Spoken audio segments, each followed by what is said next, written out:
All right, these I picked up at a Savers. They are $4.99. I bought them last week. I haven't listed them yet because I need to clean them. I think there's like paper or something stuck to these. They're Swan brass bookends, and they're pretty heavy, and they look really nice, like a deco kind of style. I'm not sure if they're really that old or if they're reproductions, but when I looked up Swan vintage bookends, ooh, the one is shedding too. Is that sand? I'm gonna have to see what's going on there. But the solds were like $50, so I don't know if I'll get $50 for these, but for $4.99, it wasn't a high risk, and they just had a really cool look. I like this swirl design here and the way it goes up like that. It's really cute. I'm Janet Decay the Mummy. And I'm Grimm Gorri the Monkey. And together we host the Mummy and the Monkey's Hairy Scary Hangout! Friday nights on Facebook Live. Well, that was interesting. Whoa. Wow.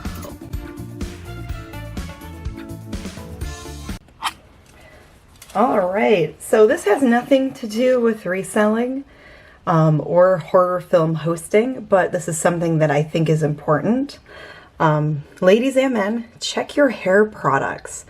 There are some hair products that contain a carcinogen, and the ingredient is, let me read it real quick.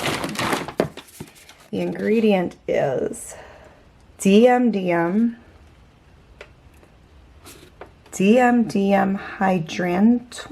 hydrantoin. So that's one that can cause hair loss. There's a huge lawsuit. There's some people suing the Tresemme hair company because a lot of their products contain this.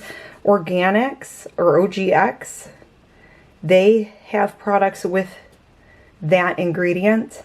There's a lot of other ingredients that are harmful, and after Googling a lot of that stuff, I'm throwing away a whole bag of hair stuff, and I went online and ordered plant-based shampoos, and I looked up each ingredient, and they're like 15 bucks a bottle, but for me it'll be peace of mind. So yeah, just be careful. It's crazy what they allow in certain hair products, food, a lot of stuff. And I may not know about everything. I know there's stuff in the environment, but if you know about it, at least you know what you can avoid, and maybe you can avoid some things. Monday fun day. Hey guys, it is January 4th, 2021. 2021. I like saying that. I like knowing that we're not in 2020 anymore, and I'm sure you guys do too. But there is some drama I want to address, and it's with the shipping delays with eBay right now. It has been a hassle as a reseller to try to make sure things are shipped right, and sometimes you don't have a choice. Sometimes if you're selling something small that fits in like a little bubble mailer, you have to use USPS. But for some of the bulkier items, I'll use FedEx or sometimes UPS, and you can use those on the eBay seller screen. I have some, well, by some I mean maybe 10 items that I shipped out around December 10th, December 12th, and they still have not arrived yet to their destination, and the customers will message me, you know, where is it? Why hasn't it left Ohio?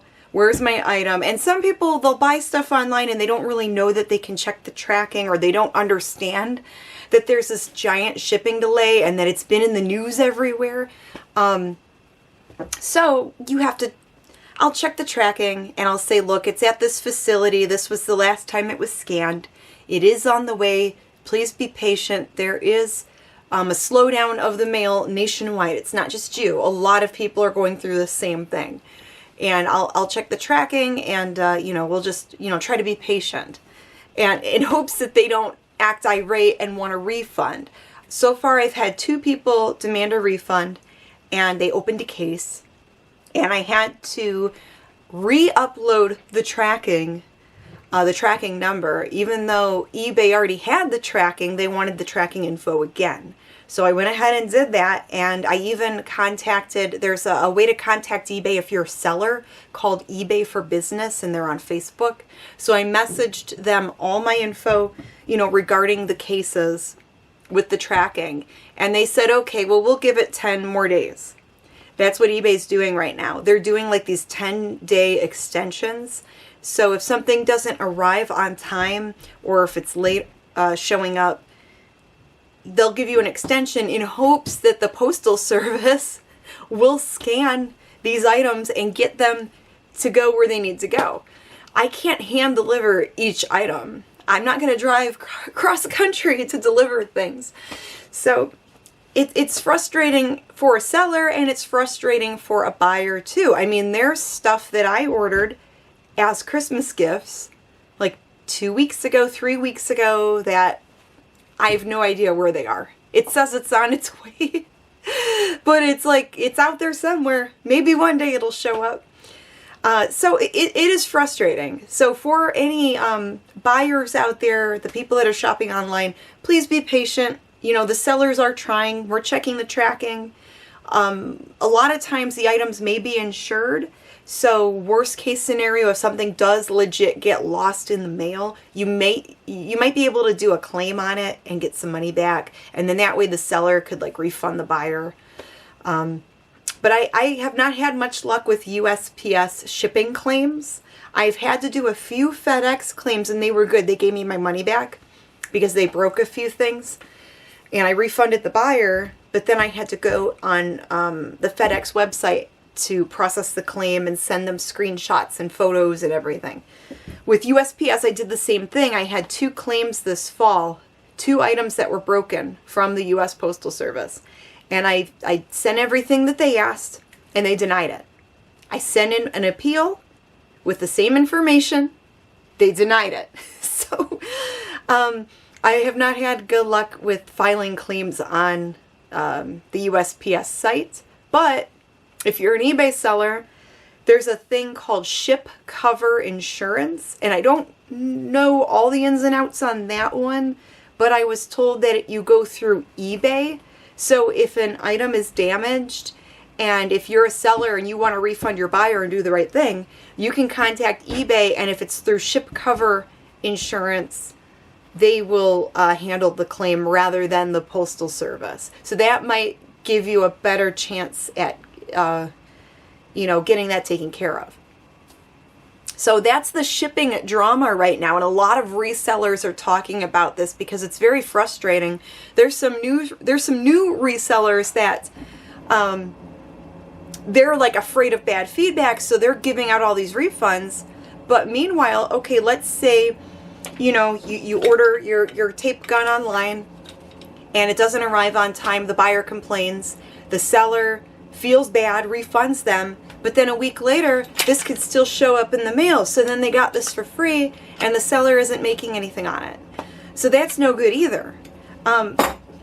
There have been a few times where I did refund the buyer if a month went by and it never showed up. Then I thought, okay, it got lost. I'll refund it. But I'm going to wait a little more, especially with this delay, because it could still be floating around on a truck or sitting in a bin at a facility somewhere. We really don't know right now. So be patient, guys. And yeah, it sucks. About half of my orders, if they were like larger sized, I would ship them through FedEx. But yeah, the smaller stuff like this, the cheapest way is still the United States Postal Service. It's just too expensive to ship the smaller items through UPS and FedEx. It's weird how that works. I don't know why they do that with their pricing, but a good thing to know too, if a buyer does leave you negative feedback because the shipping took a long time, you can actually try to get that reversed. There's a good chance they will reverse it. eBay for Business, you can contact them on Facebook with all the information, and as long as you did the right thing, you shipped it out in a timely manner, the tracking was provided, and they did get their item eventually, a lot of times they will reverse that negative feedback. I had a friend show me that she sold something and it took longer to get to the customer, and the customer left them negative feedback. And it was upsetting. So yeah, it was able to be reversed. Going through some bins of things, I ended up finding more the Mummy and the Monkey t-shirts. These are t-shirts that we would have at our conventions for sale. These were made from a company in Indiana, I believe, OO Shirts. So yeah, we actually have them in a lot of different sizes. I did put these on eBay. We have the Hairy Scary Hangout design, and then our regular, like, retro design. So we have this on our eBay store, and then we also have our Teespring site that has any color or size or variety. We even have, like, zipper hoodies on there.